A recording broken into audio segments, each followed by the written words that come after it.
Ladies and gentlemen, gentlemen and ladies, welcome to episode 19 of the Golf Strong Project. Here's our introduction. We have a special guest today who we will have introduce himself shortly because I certainly can't introduce him. It would do him no service. But the other guy, Tim Ravoto, I'll introduce because he's just whatever. We're here every week. Milk toast. But without further ado, we are joined this week by Mr. Drew Morgan. And I'm going to let him tell you what he does because I'll explain it and it'll be nothing. But we'll go from there. So, Drew, please tell the world who you are, what you do. Well, thank you guys for having me on. So, background is in sports psychology. I am a mental performance coach and I work with athletes on how to use their mind more effectively. So, it's really all about elevating performance through what we know about the research in psychology and trying to use that to elevate ourselves to be better. So work a lot with golfers, kind of specialize in golfers, and that in a nutshell is what I do. Sweet. What's your athletic background, Drew? So grew up playing a lot of different sports. Baseball was my best. I played basketball in high school, baseball. Played a little bit. I was on the golf team. Didn't ever play per se, but I was on it. Really just was there for the hot dogs. But I was going to say hot girls for a second. Me too. I was like, around these parts, you were not finding them on the golf course. In high school. Yeah. Who needs to go to a volleyball tournament when you can just join the golf team? Yeah. So then I went on to play baseball in college. Suffered an injury the last game of my senior year in high school. It was already committed, went to a D3 school to play baseball. Never ended up actually playing because I was injured and I didn't freshman in college and, got into other things and just kind of got distracted. And then that was kind of the end of my, competitive athletic career. And now he competes in underwater firefighting on the weekends. Yeah. No, I mean, now, I'll still play some occasional pickup basketball and, play some competitive golf, with some friends, a few dollars on the line or something. But that's about it. It always reminds me, every time people talk about playing for money, I go immediately to The Last Dance when Jordan's in the airplane and they're talking about how he's in the back playing high dollar cards or whatever. And he goes to the front of the plane with, I think Steve Kerr or somebody. And they're like, dude, we're playing for 50 cents up here. He's like, it don't matter. I just want your money in my pocket. Yeah. I can't adopt that mentality in any of the current sports I play, specifically golf, because no one's money is coming into my pocket. Yeah. Well, when I say money, I'm talking maybe $1 a hole. So it ends up being okay, I owe you $3. That's my style too. I'm not. Yeah. I know Ricky has said MJ's the guy to play before majors because he'll just wager anything. You can just take all his money. You can have $10,000 shots. He'll just literally bet any shot anytime. So that's not what we're doing in my neck of the woods. Yeah. No, I don't think most people's neck of the woods. Although, remember at TPC last year they had some hot mics. So we were there the last day of the practice round, and then we went on the last day of the tournament. And I think it was JT or somebody. They were making some bets, and I don't know how much it was. I'll make up a term, but they were on the 17th, and it was hey, 10 grand says I put it on or closest to the pin or something. Oh, man. And there was somebody that I was with was talking about that, and then the sheriff's office is there. I used to work with some of those guys, and they were saying the same thing. They're like, oh yeah, there's some high dollar bets going on some of these practice days. It's really? Yeah, I mean, a lot of those guys are playing money games all the time because talking about some of the mental stuff, it's hard to replicate pressure. And that's what golf is all about, especially at their level. If you're not practicing playing with pressure, you're setting yourself up or you're doing yourself a disservice. So that's largely why they do it. It's to try to get a little feeling of pressure and this shot matters. Whereas otherwise they're just going out there and, playing some golf, having fun. Having FU money helps too. Yeah, seriously. Yeah. 50 grand says I get closest to the pin. Yeah, double or nothing. Sure. Right. Let's do it. Different league. So Drew, give us, I guess we're going to talk a lot about golf, obviously, but Tim and I both, especially being PTs, we deal a lot with the psychology of humans, how to convince people to work on stuff and how to do the right thing and the right words to use. So when it comes to golfers, what have you found are kind of the hardest hurdles to overcome with the athletes you're working with? What are the things, or maybe common trends you see in golfers where these are things that are commonly struggled with, maybe regardless of age, or maybe you see a difference between ages, but I'll kind of leave the floor to you to talk about what are the biggest struggles you see with golfers specifically mentally.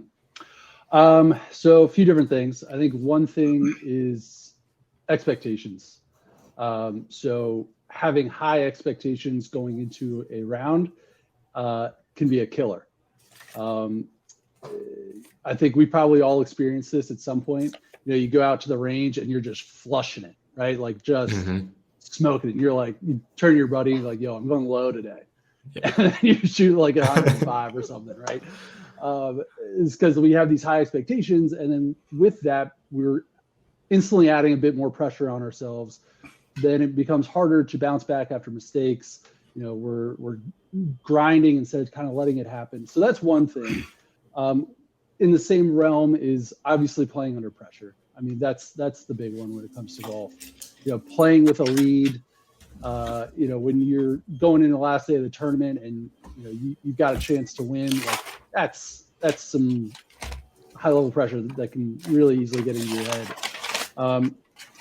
And then I guess one thing I see a lot is, feeling out of it before like the round even really starts. And what I mean by that is like a couple bad holes, a string of bad holes, maybe out of the get-go. And it's like, whatever, like and they kind of throw in the towel. Now, sometimes that has really good effects and people stop trying so hard and then they end up playing really well. But a lot of the times it's just a complete lack of focus and motivation and they're just like kind of over it. And so that kind of comes back to this idea of resilience and, how do you bounce back after mistakes and kind of grind through some negative events. Those are three kind of right off the bat that come to mind. So I want to jump into that first one a little bit. So expectations. I've got a buddy who always he's that guy who's like, hey guys, I'm shooting par today. Like I am doing it today. And then shoots 85 and you're like, well, sorry, you didn't do it. Almost. Yeah, right. Close. But on the 6th hole, we lost that hope. What should you go into your round thinking about? Like, should you have any expectations? Should you just kind of go out and take the day as it goes? Yeah. It's all about staying in the present. So it's okay to like go out there and think you're going to play well. Like that's confidence. That's great. But then not usually when that happens and we have expectations, we're so fixated on score. It's like, oh man, I just bogeyed that. Like I was just flushing it. Like what's going on? Whereas if we're really in the present and just focused on our process and focused on being in the moment, we're not as concerned about the score and it just kind of happens. And so it's all like you can have high expectations going into a round, but if you can then direct your focus to just staying one shot at a time, staying really present, not worrying too much about score, staying patient, all of those things, you can still play well with high expectations, but that's where some of these mental skills that I teach come into play, like how to actually stay present, how to actually stay focused, what does it mean to actually have a process, those kinds of things. Piggybacking off that a little bit. So when you're talking about expectations, you don't want to have high expectations. And like the first thing I think about automatically is I think of high level athletes. Like there's the story of Nicholas that they talk about where he was like at a Georgia Tech function talking to like his grandson's team or whatever. And some guy, or he says in his speech something about, I've never bogeyed a hole at some course. And some guy in the crowd stands up and he's like, wait a second. Yes, you have. Like and he's like, no, I haven't. And the guy, it's Bob Rotella, one of his psychology books. He's talking, it's how champions are made or how champions think, excuse me. Yeah. He's talking about that. And he was like, in Nicholas's mind, he never bogeyed that. or he never shot above whatever. Like he never did that. Right. So how do you take people like that, the Tiger Woodses of the world, the Michael Jordans, or anybody who has that mentality of like, I mean, I would even say that probably all of us in some way have had that. Like I never went into a game thinking I can't win this game. Like we might be outnumbered, we might be this, we might be that, but how do you manage that personality of people that are like, no, I'm going to go win. Like my expectation is I'm going to win. And then saying, well, don't have high expectations. You understand what I'm saying? So what is the give and take there? So I mean, we want to have that mindset. I love people that have that mindset. Like I'm going out and I'm going to win. There is nothing wrong with wanting to win. There's nothing wrong with thinking about score. There's nothing wrong with, wanting to hit every green in regulation. But again, when we have those expectations, we subtly are putting more pressure on ourselves. And so what we need to learn how to do is not get fixated on the score, but get fixated on our process. And so it's totally okay to have high expectations. It's totally okay to go out there and expect to win. But just like Tiger Woods did, just like Jack Nicklaus did. But when it comes down into the moment, like Tiger isn't sitting there like counting up his strokes, like what I need to do to, par out. He's so focused on that shot. He's using all that energy, that feeling of pressure and nervousness that often causes, the amateur whatever to start to question themselves. They use that energy to focus on the present moment and what they're doing. And so that's really what we want to do. So again, there's absolutely nothing wrong with wanting to win, wanting to think about your score, have high expectations, but you got to be able to, in the moment, shift your focus to what's right here. Does that make sense? 100%. Definitely. I think something I've noticed too is like the more professional golf you watch, like we always talk about high expectations, right? Like a lot of amateur golfers expect they're going to hit every shot well. They're going to hit they can hit a lot of shots. Maybe they can't. If you watch pros, like they shank the ball, right? Like they hit bad shots. Like you've seen Molinari, I think at Pebble Beach, like topped the drive off a one and it didn't even leave the rough, like in front of the tee box. So expectations can work for you like in the reverse too, I think, where it's like, I'm expecting I might have 2 or 3 really bad shots like in a round. All right. Like check the box. It happened. Reset to that process, get over the next shot and execute there. That's all you can do. Right. Yeah. And that, I think you just hit the nail on the head especially with some of the, I'll say youth golfers that I work with, well, even up to like college. When you watch golf on TV, you're seeing the very best in the game, right? And then you're generally seeing the top of the leaderboards, the best that are playing that weekend. Right. And so you're seeing the best of the best and the best of the best in that particular tournament. So you're seeing like some of the best shots you're going to see. You're not seeing the rest of the field that are, probably spraying it a good bit. And so then you watch that and you're like, that's what I'm supposed to be. That's how good I'm supposed to be. That's how every shot is supposed to be, when it's so far from the truth. And when we put those expectations on ourselves, that's where it gets detrimental, because then we might hit what is a good shot for us. And we're like, God, missed the green from 100 yards out. Like, and you get so frustrated with yourself that then you can't hit the next shot well. Another dude that we had on this podcast was Alex Ellert, the golf physiologist. And so he has a ton of cool data out there about expectations with golf. But one of them was like dispersion rates for like pro golfers. And it was, I want to say it was with driver or something. And I'm not looking at the data, so don't quote it. But it was something along the lines of there's like a 60-yard dispersion rate for their drives. 60 yards. To think that us mortals are going to keep it within 60. If they are keeping it within 60 yards, to your point, and like we aren't, it's like, oh, I can't believe that. Well, shoot, Tiger's not doing that. Right. You play once a week and you're trashed. Right. Right. It's not going to do it. He also had something about how like golfers play like 11 strokes better than their skill level on any given week, where it's just like, they get a lucky bounce, they didn't fall into the bunker, it fell left. There's different things that play a role in that. To me is where expectations play a role, is like, okay, I expect the ball to go in a forward direction, hopefully not too far right or too far left. And I'd like to get it in the hole in as few strokes as possible. Yeah. There you go.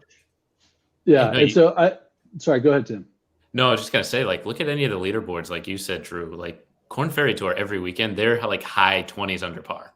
And you're seeing even on PGA Tour, like out in Hawaii, they were setting some records. So those guys, like, you just under. Yeah, you're just watching unbelievable golf every week, and it's crazy. Yeah. And so, Jackson, to your point, I know Scott Fawcett, he has this decade system, and I think it's similar to what you just referenced in terms of looking at shot dispersion, and he's really heavy into the metrics and looking at the data, and he's come up with a system of how to kind of plan for that, which I think it does a really good job of helping golfers understand their expectations. And I had a second point to that, but I lost it just now. It's because your expectations were too high. I know, right? I know it was. So imagine if you had like fairly realistic expectations for yourself when you go out and play. Imagine how much more fun golf is going to be if you don't get frustrated after every shot that you don't hit, definitely, you don't flush. And what are we doing if it's not to go out there and have some fun? Amen. That's fully agree. fully agree. And just not comparing yourself. I mean, half the battle is that we're ego-driven people. Like, we look at everybody else around us and we have to equate ourselves to. I mean, I think the hardest part for guys like Tim and I, even working in a strength and conditioning setting or a rehab setting with people, is just because your shoulder injury is similar to other people's, it doesn't mean that your rehab process is going to be the same. Like, you're an individual, you're your own human, your strength. I mean, that's why we do custom things. Like, you're not going to mentally coach someone the same as you might coach. Tim and I might be very different. I'm a complete pansy. I'm scared of hitting my driver. And Tim is like big monster of the year and is good to do it. My point to that is just that, those expectations are going to change between people. And it's important to have that nuance per person that you can figure out, describe, and then create real goals. So we'll leave that into a next question. When you're goal setting with your golfers, right? You're like, hey, what do you think you need? What are some of the ways that you do that, or how do you go about, doing goal setting in your world? Obviously, we do it in ours, but from a mental perspective, how are you goal setting? What are you looking at? How are you teaching them about expectations, et cetera? Yeah. Well, the first thing you want to assess is, do you need to set goals? So what I mean by that is, usually goal setting is there as a motivational tool. And if the golfer is like super invested, super motivated, working out really hard, putting more goals is probably just going to add to the pressure that he's feeling or she is feeling. So that's the first thing, is like, do we actually need to set some goals? And secondly, so I talk a lot about outcome goals and process goals.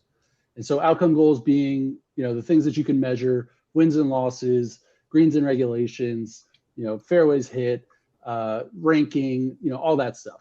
And that stuff is good for the motivation, right? Like, that's what's going to get you up in the morning doing your workouts. That's what's going to get you fired up and go play a practice round in the rain or whatever it is. So outcome goals, I think, are good for motivation. So then this is right in line with your question, is like, how do we transfer that, which might lead to high expectations? Like, if you have a goal to shoot 71, it might lead to high expectations. How do we transfer that to staying focused? Well, that's where process goals come into play. And so process goals are goals based on what you can control. And you also alluded to this, Jackson, that golf, there's so much that we can't control.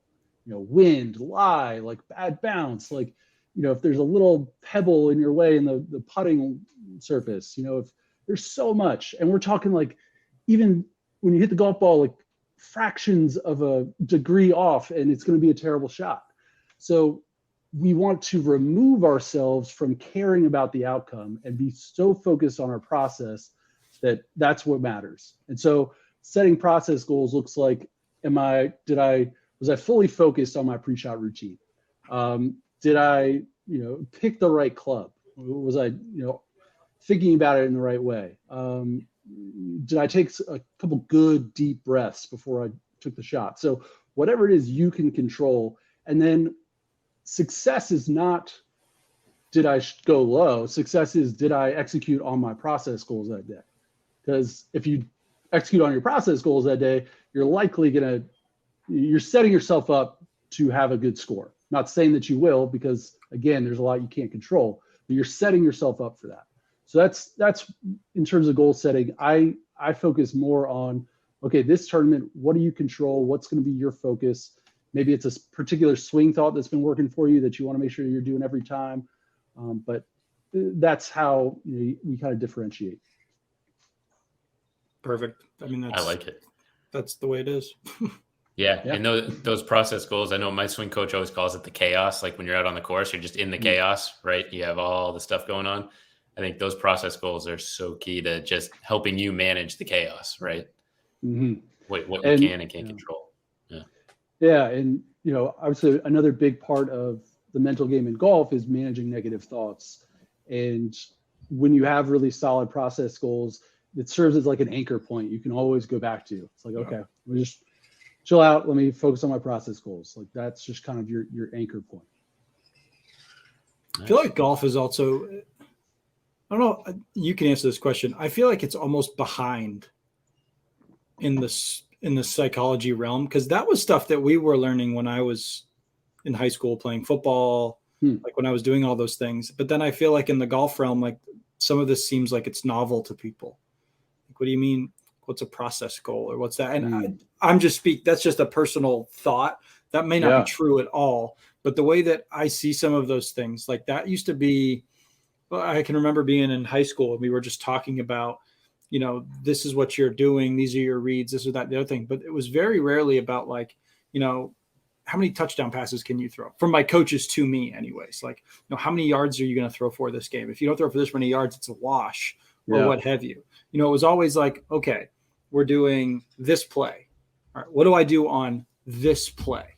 Mm-hmm. Right. It's just whatever my job, it's going to be a, 3-step drop. It's going to be a 5-step drop. I know I've got to read the, safety coming down and see if the corner bails. And if that happens, I do, it was so specific in that moment. And yet in golf, it almost feels like maybe that's thwarted a bit because everything is so singular, like single shot creates single outcome. There's not a lot of other factors taking your mind off of it.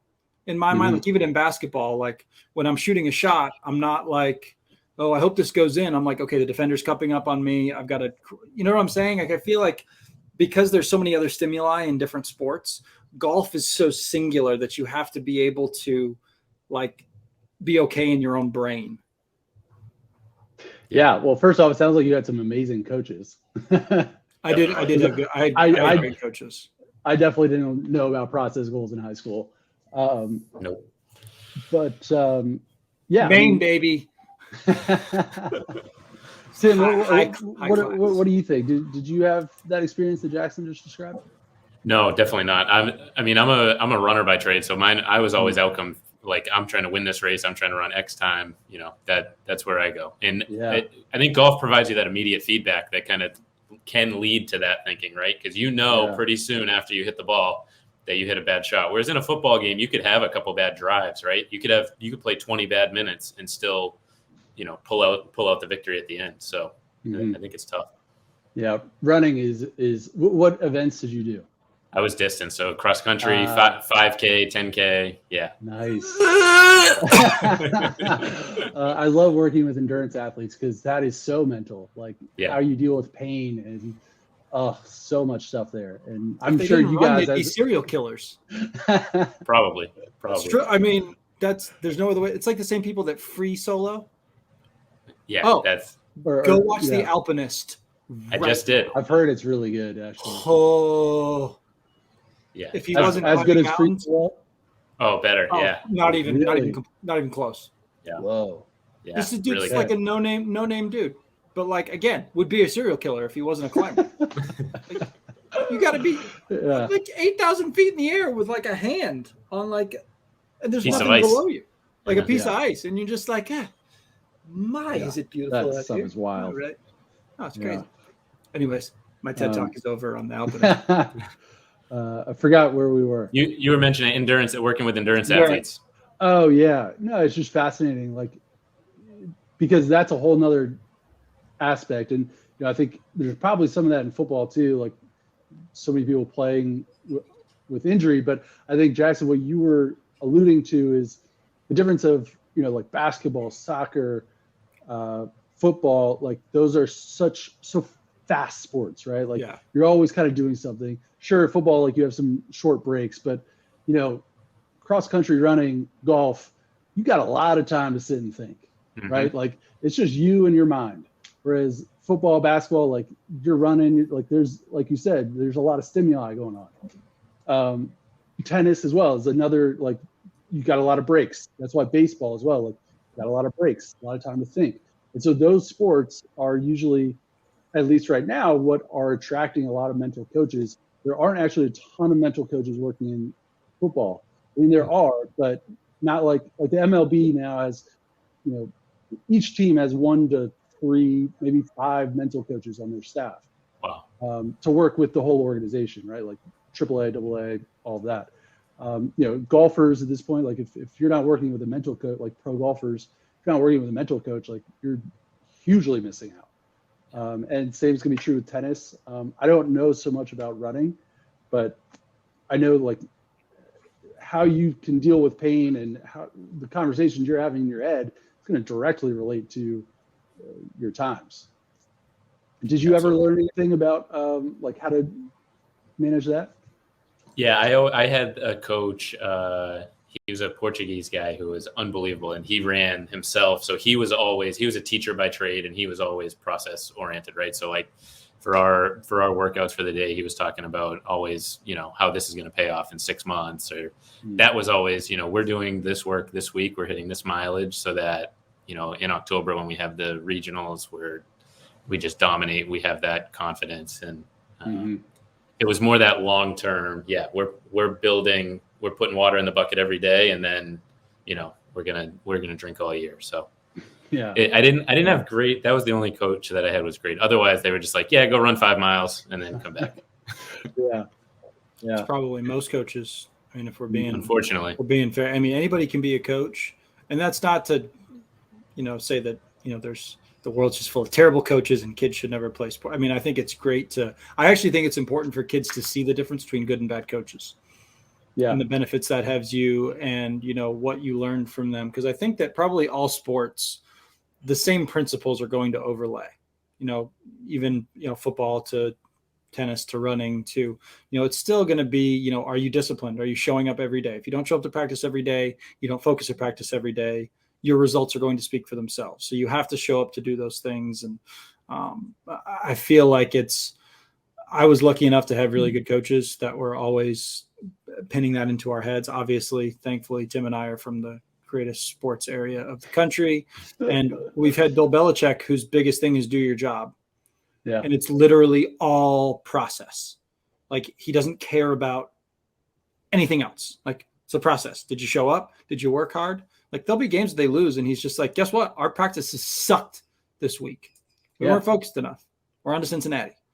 It's amazing. Yeah.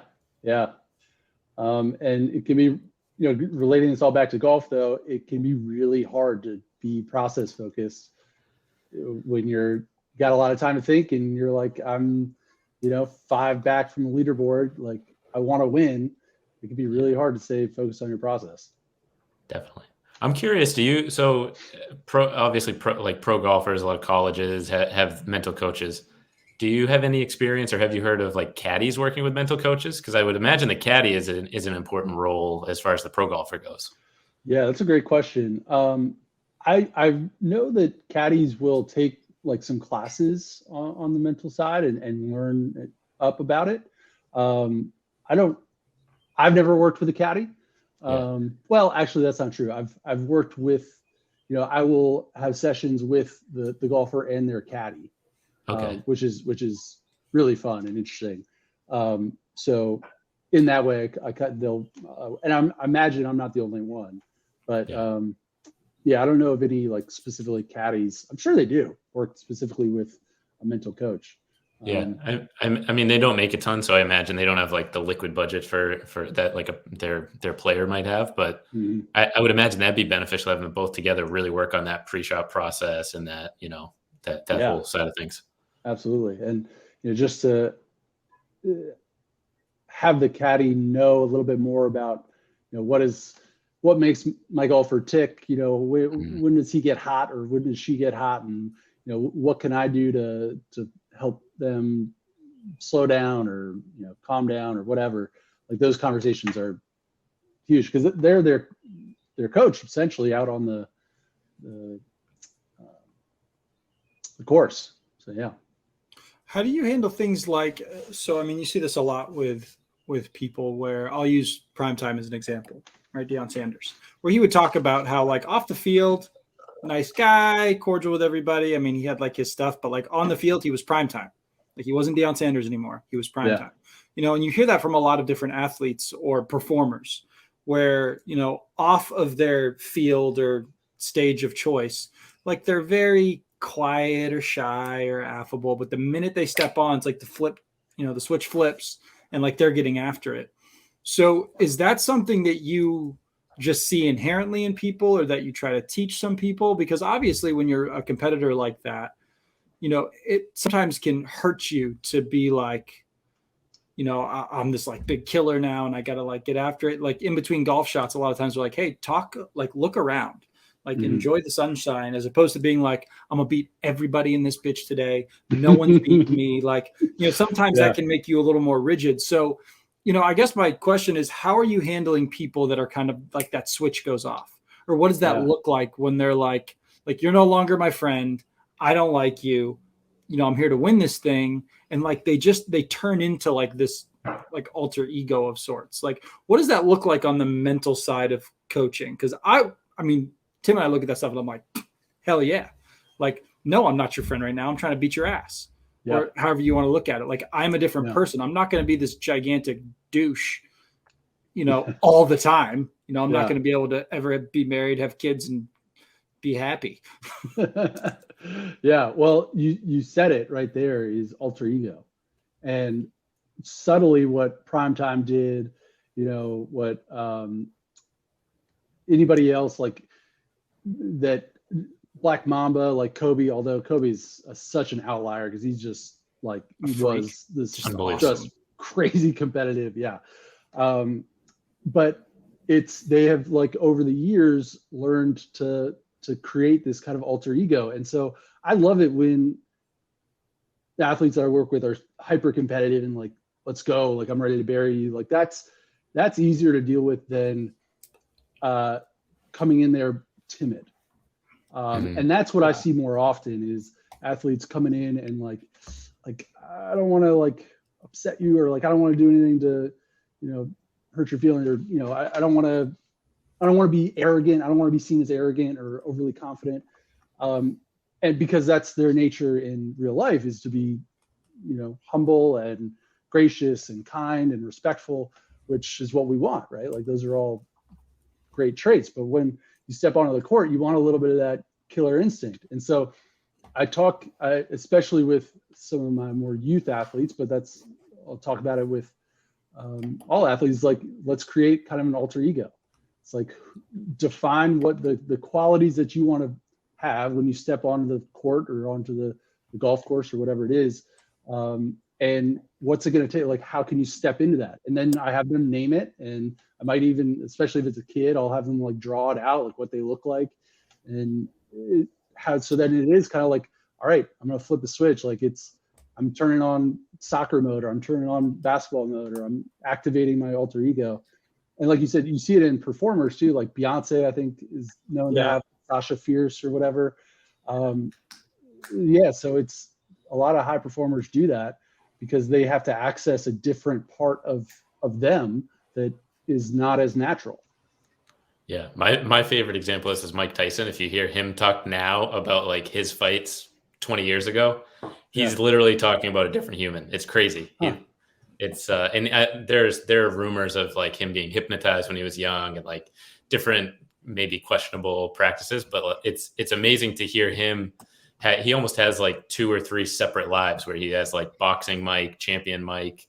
Now he's more in like he was in kind of like a slow, lazy, just rest Mike where he like gained weight and stuff. Now he's kind of back onto the fierce Mike. But yeah, yoked right now.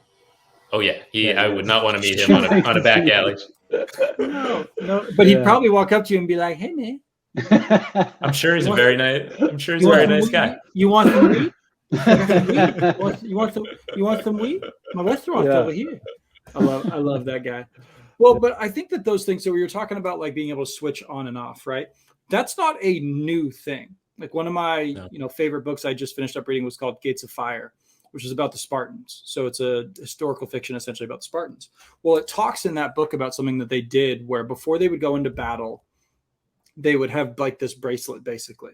And they would wear one bracelet and they put one bracelet in this basket and the basket would get left behind.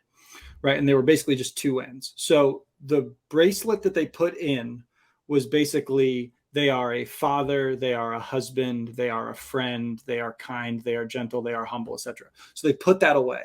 And then the end that they keep on their wrist is what they take in the battle. And that is the side that's like, I am my shield. I am my brother's keeper. Like I will stab, I will pillage. I am going to kill everybody here today. And I'm going to do it tactfully and brutally. And, it's not like, if you're holding on to that stuff, you can't be the killer that you have to be, so to speak. I can't be a good warrior if I'm trying to think about being a good husband right now, because they're although one is benefiting the other, they are separate entities. And I always thought that was such a cool example of like Spartans, and they would come back. And part of it was that if they got mangled, they could actually figure out who it was that got killed because they had their other bracelet in there so you could see it. But the cool thing that the book talks about is that they would come back from war. And they would basically have like a mini ceremony where they would like call out the names of people so they could come get their bracelets. And there'd be people that wouldn't. And like these Spartan soldiers who just like annihilated people tactfully, I mean, just vicious, would all break down crying. They'd be hugging each other. Like they would just like all of a sudden, all of that emotion kicks back into them, so to speak, as they grab that other end. But they were able at like a moment's notice to like separate. Like they could become the Spartans versus, I don't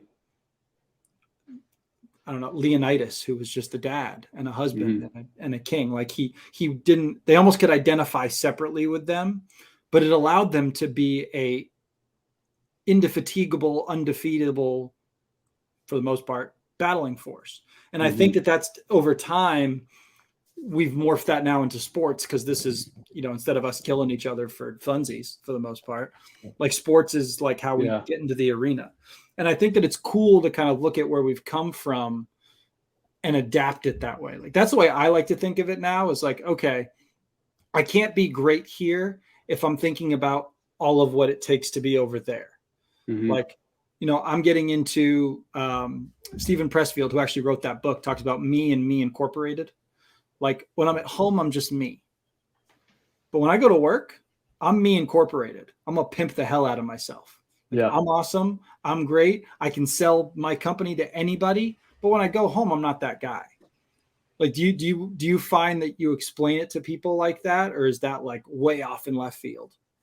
No, not at all. This is so my wife is a therapist and she would call this parts work because essentially we all have different parts of ourselves. And this is something in psychology now and especially in therapy, people are talking about, because there is a part of me that doubts myself, that, says you can't do that or don't do that. But then there's another part of me that says, you got it. Like, you're the man. Like, are you kidding me? Look at what you just did. So we have all these different parts of ourselves. I got family Drew, I got business Drew, I got da-da-da-da-da.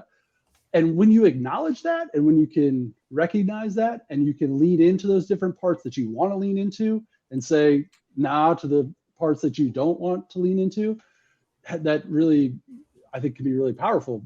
Instead of thinking like I'm Drew, this is how I am, and it's just these emotions that are taking over. It's like, nah, this is a part of me, and I can choose to say, I'm good. Like that part of me, like you can go away. I'm going to be this part right now. You're still you. You're just you within how you want to show up. So yeah, you're spot on. And also what that does is some of the trouble that I have with athletes I work with is that their identity is sport. And that's what happened to me when I was younger. Like I was an athlete growing up. I identify as like the dumb jock, I didn't do great in school. I was the athlete, and then I got hurt and I couldn't play baseball anymore. I was like, I was lost. I was drinking a lot. Like I got suspended from my college. Like I was a mess because I didn't know that I had these different parts. It wasn't until later I got into college or I started getting a little bit more serious about academics. I was like, oh, wait, like there's a part of me that's actually kind of smart. And so when you realize that, it's a much healthier sense of self, and you're not so dependent on one thing, so that if you lose a basketball game, it's not the end of your world. It's like, okay, it's just a basketball game. Absolutely. I love that. I think that's important for especially most of our listeners are weekend warriors, right? And they live and die by how they play on the weekends. They show up to work maybe pissed off because they played terrible all weekend, and then that bleeds into their week where it's like, no, that's whatever that happened. That's in your golf life. Now we're back into family life, or we're back into work life. We've got to go into, those different parts of ourselves and make sure we're optimizing where we're at right now. Yeah. Yeah. And then just to add on to that, once you realize those different parts, you could ask yourself, what quality do I need to bring in with that certain part? Like with golf, maybe you want to have a little bit more tenacity on the weekends. You want to have a little bit more competitive fire, like tap into that. Then when you get home afterwards, like with your wife or your kids, whatever, like you want to have a bit more empathy or generosity or caring, tap into that. So yeah, it's an interesting way of kind of thinking about ourselves, I think.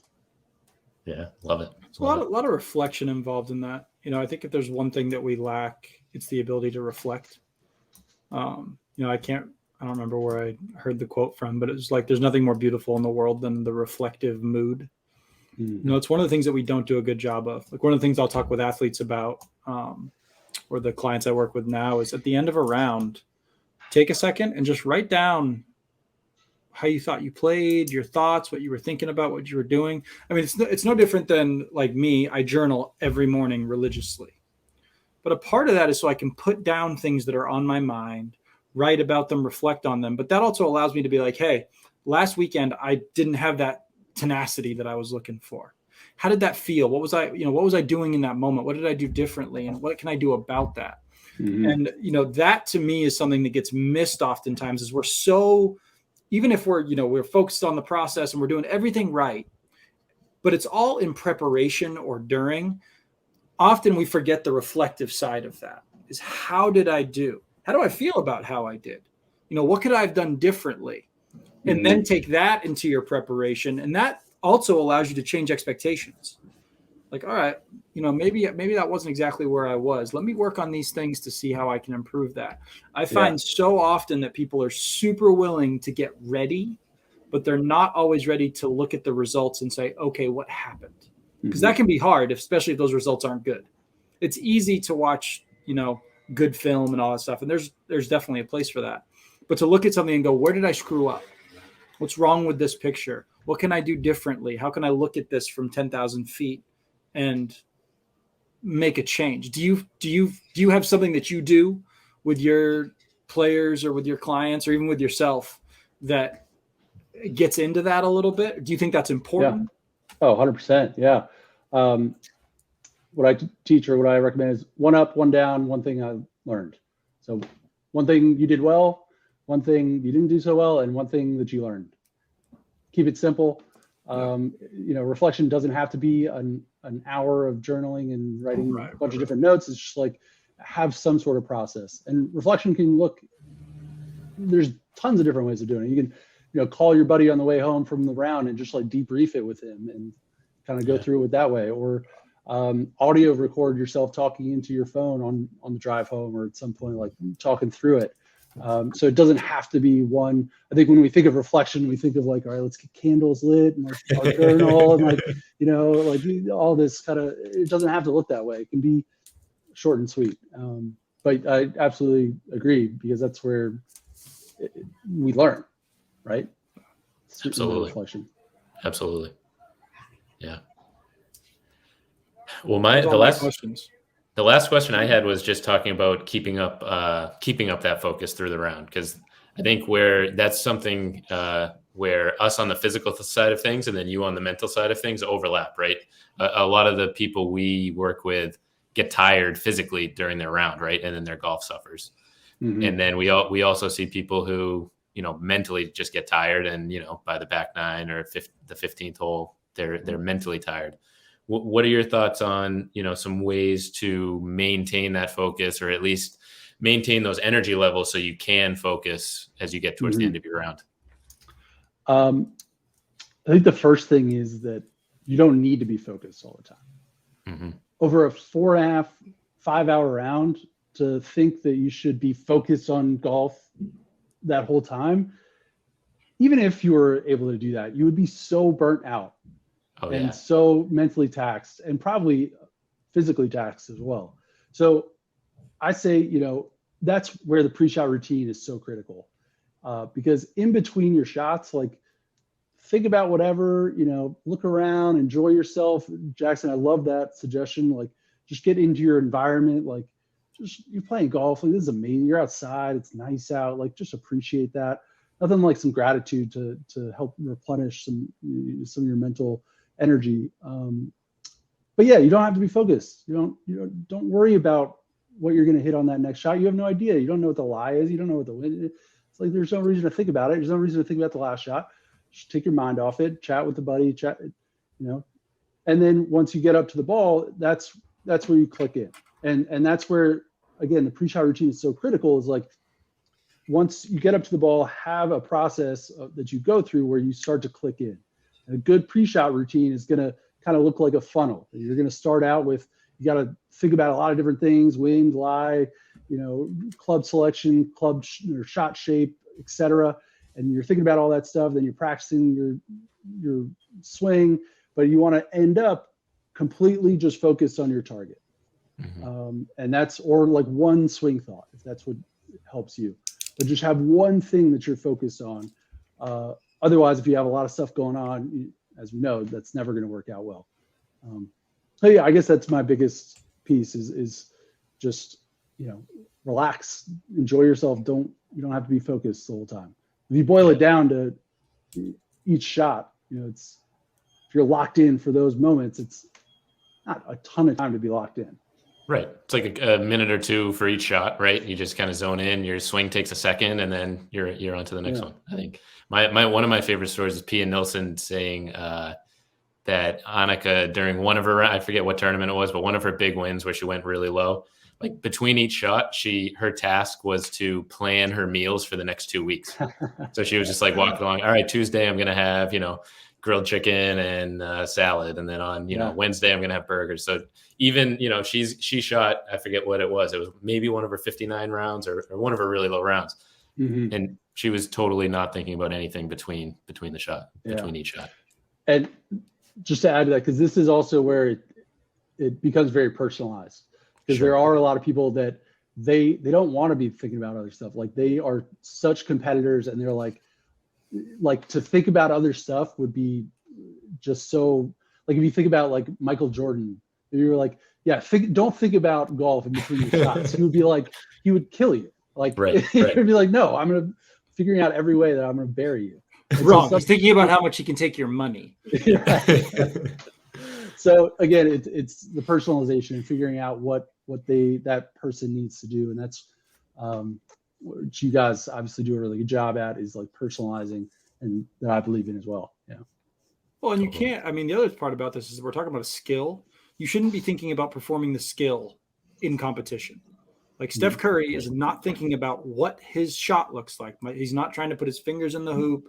He's not thinking about what his elbow's doing. He's just shooting. Right. That to me is the biggest thing, that even in golf, if you're thinking about like, okay, I got some wind going on here, I got this, I got that. You're not thinking about per se these deep mechanics of the swing, which you would be doing with your pro. Yeah. Right. It's just perform, be athletic. Yeah. Right. Like, the minute you start thinking about stuff, you get rigid. All of us have done this. Welcome to the hosel. your ball is now just killed a raccoon. Right. Like Right. it's like that to me is a pretty large factor. Mm-hmm. Drew, you are Instagram at Mental Coach Morgan, right? You got it. I even saved it. Boom, there it is. Follow Drew, nice. Mental Coach Morgan, on Instagram. He's got some good stuff on there. Obviously, he just spread his knowledge with you. So if you are in the market, which probably everybody should be, for a mental performance coach, check out Drew. And he hails from Texas, where everything is bigger and better. So that's it. That was awesome. Thank you guys. I appreciate you guys. This was fun. Love chatting up with you guys. Yeah, thanks for coming on. Yeah. We'll do it again. As always, everybody, Tim and I, find us, golfstrongusa.com, Jackson and Tim.golfstrong on the socials, on the medias, on the brain destroyers, the scroll packages there. Any other good topics you guys want us to cover? Drop us some notes. Click that bell for all the notifications and stuff. Be sure to follow Drew. Hit him straight this weekend. A few more birdies, maybe a few more cocktails, a few less cocktails. Depends on where you're at. Personal choice, right? It's whatever works for you. Personalization. Yeah. Cool. That's dangerous. All right. Bye, everybody.